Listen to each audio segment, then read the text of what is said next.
আজকে সকালে খুব একটা বেশি কিছু করতে ইচ্ছে করছিল না, সেই কারণে ভাবলাম যে চটজলদি মুসুর ডালের খিচুড়ি করে নিই। চলুন তাহলে ভিডিওটি শুরু করি। আমি এখানে খিচুড়িটা করবার জন্য নিয়েছি পেঁয়াজ, রসুন আর নিয়েছি কাঁচা লঙ্কা। এখানে আমি নিয়েছি কিছুটা পরিমাণে মুসুর ডাল। এবারে কড়াইয়ে তেল গরম করে নেব। এখানে আমি সরষের তেল দিয়েছি, আপনারা চাইলে রিফাইন্ড অয়েলও দিতে পারেন। এখানে তেলটাকে গরম করে নিয়ে এর মধ্যে আমি দিয়ে দেব 5 ফোড়ন। এখানে 5 ফোড়নগুলোকে খুব ভালোভাবে একটু ভেজে নেব।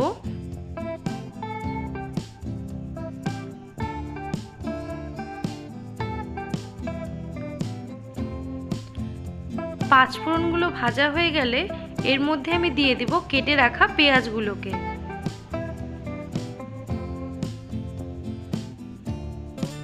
এখানে আমি সবগুলো কেটে রাখা পেঁয়াজগুলোকে দিয়ে দেব। এরপরে আমি দিয়ে দেব গোটা রসুন আর দিয়ে দেব চিড়ে রাখা কাঁচা লঙ্কা। এবারে এগুলোকে খুব ভালোভাবে একটু ভেজে নিতে হবে, যতক্ষণ পর্যন্ত না এই পেঁয়াজগুলোর গায়ে বাদামি একটা রং আসছে।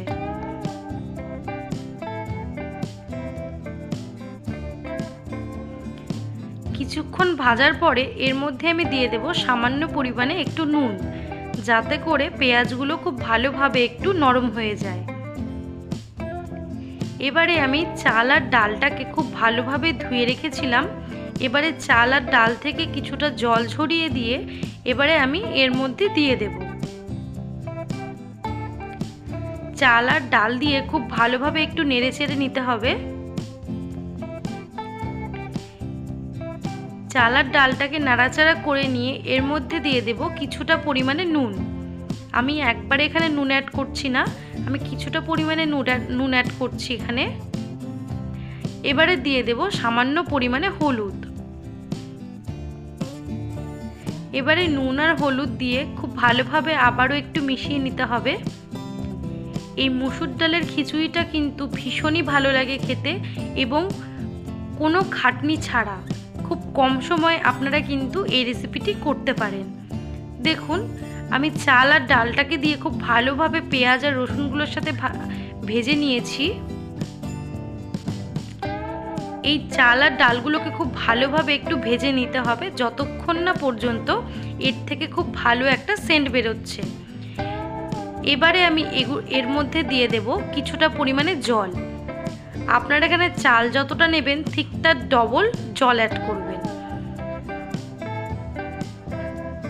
এবারে জল দিয়ে খুব ভালোভাবে এই চালগুলোকে তলার দিক থেকে নেড়েচেড়ে দেব। দেখুন, খিচুড়িটা কিন্তু অনেকটাই ফুটে এসেছে এবং চালগুলো সেদ্ধ হয়ে গেছে। আমি এই জলগুলোকে আরেকটু টেনে নিয়ে তারপরে নামিয়ে নেব।